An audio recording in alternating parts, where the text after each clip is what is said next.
Hello everyone, this is Sodhi from Caanwings Consultants Private Limited. Welcome to my weekly YouTube session.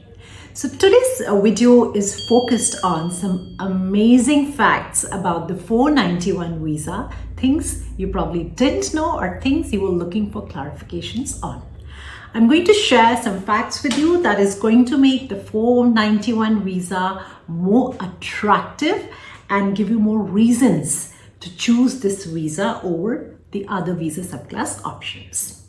So the first concern a lot of clients had regarding the 491 visa was that once you're on a 491 visa, you need to earn a certain level of income for 3 years, that is Australian dollars 53,900 per year.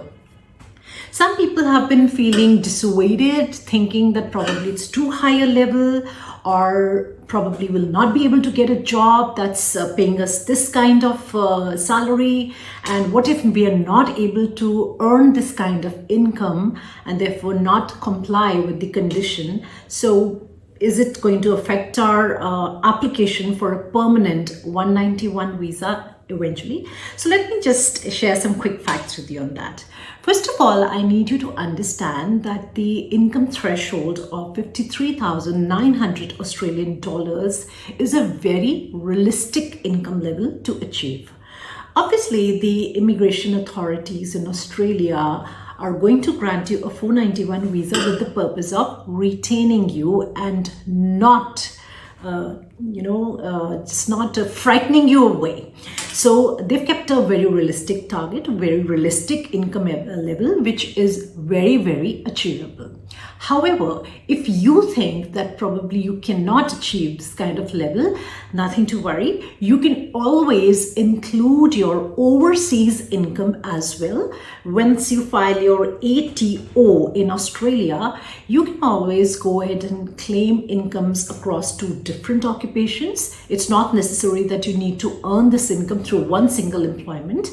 Additionally, in case you have any kind of income from overseas, be it a rental income, be it any income through any kind of contract work there or any employment there, you are free to include that income as well, so that your income level goes up to 53,900 Australian dollars. So I hope this makes things sound a little more easier for you. Now, the next concern some people did have about the 491 was that unlike the 189 and the 190, they kind of felt that, they're kind of going to be restricted and trapped into one state under the 491. So let me tell you that it is not so. Even though you have been or you would be nominated or sponsored by a particular state in Australia, you are free to move interstate from one state to another. A part of the 491 visa requires the applicants to keep the Department of Home Affairs posted, or let's say updated on their movement as to where are they living, what's the address and so on. So after 3 years, you just need to prove to the DHA that you have been living in one of the designated regional areas. So once they see that you've been living in the designated regional areas, it is okay with them. All they want to see is that you've not been living in areas which are not classified as designated. Now, having said this, I'd like to insist here that once you apply for a nomination or a sponsorship with one of the states, obviously you're demonstrating your commitment to live and work in that particular state. So we're assuming that you're well-meaning when you apply to a certain state. You do have all the intentions to live and work in that particular state.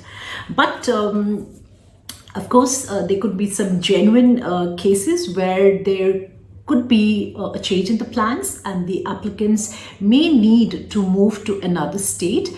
They can move to the other state provided they are moving to a regional area, which is called a designated regional area. And for the definition of designated regional areas, you can always email us and we'll be happy to guide you about that. Now, another question some clients have been asking is that those who are single, as you're aware that they get 10 points for being single. Those who are married can get 5 points in case their spouses achieve at least competent level English, and if the spouses also manage to get positive skills assessment and comply with the other conditions, the spouses can claim 10 points. So the applicant can claim up to 10 points for the partner skills. Let's go with the scenario that there's a person who's single, and after getting an invitation to apply for a visa, he or she gets married. What happens in that case? So in that case, you're going to face some serious consequences, in the sense that once you get an invitation to apply for a visa, obviously you're getting 10 points. And once you lodge a visa application after getting an invitation to apply for a visa, if you get married, obviously those 10 points are going to be pulled out of your total score. And that could mean a serious trouble for you. So my advice to all of you, those who are considering getting married, please understand that if you're claiming 10 points for being single, you cannot get married until and unless your visa is granted and you have made your initial entry to Australia. Now, the next question associated with the 491 visa is that, am I required to have a higher score, or would having a high score be beneficial for me? Now, I could say that for the subclass 189, of course, the higher the score, the better it would be. For 190, those 65 points are required, but in a sense, yes, we can say that a higher score could be beneficial, because a lot of times we see that for the 190 visa, the states tend to pick applicants and invite them for a nomination. So obviously those with a higher score are the ones being picked up. For a 491 visa, on the other hand, it is usually a visa where the applicants apply proactively. Therefore, there is no requirement for a higher score in a 491 visa. As long as you're meeting the 65, that is the threshold point score, you're good to go. So don't need to bother that you probably don't have a high score, therefore you stand lesser chances. Somebody with a 65 point score is as good as somebody with a 90 point score. So those were some of the facts I wanted to walk you through. I again would like to insist that please do consider 491 visa over 190, simply because with the 491 visa, the Australian Immigration Department's target of developing the regional area is met. So obviously once they have an applicant whom they have a choice of nominating under 190 or 491, they would obviously give preference to 491.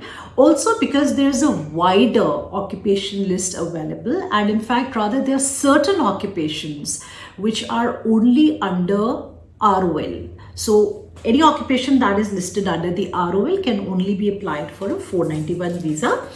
And most importantly, as you're aware that 491 is supposed to be a priority visa. Therefore, that's a kind of incentive given to the 491 applicants that if you apply for a 491 visa, your application will be finalized sooner than the 189 or a 190 visa. Now, this brings me to my last point that in fact, just an hour before shooting this video, I was asked this question that what is the time frame? Is it is 190 going to take longer or 491 going to take longer?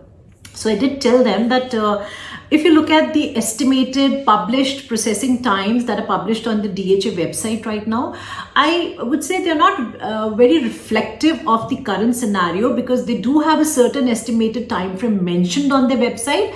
But in actuality, owing to the COVID-19, things are a little disturbed and the time frames have gone a little haywire. Having said that, irrespective of how much time it is taking, a 491 visa will be finalized much sooner than a 190 or a 189 visa. That is sure, done and dusted.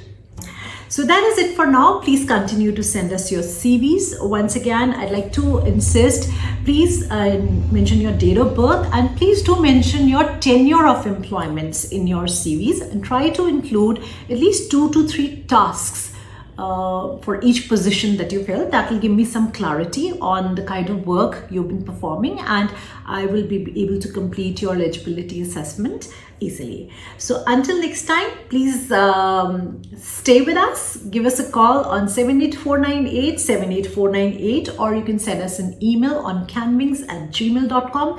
That is CAANWINGS@gmail.com. You can remain connected with us through Facebook, through Instagram, through Twitter, or keep on watching our weekly YouTube updates. For that, I'd recommend that you subscribe to our channel. Until next time, goodbye and take care.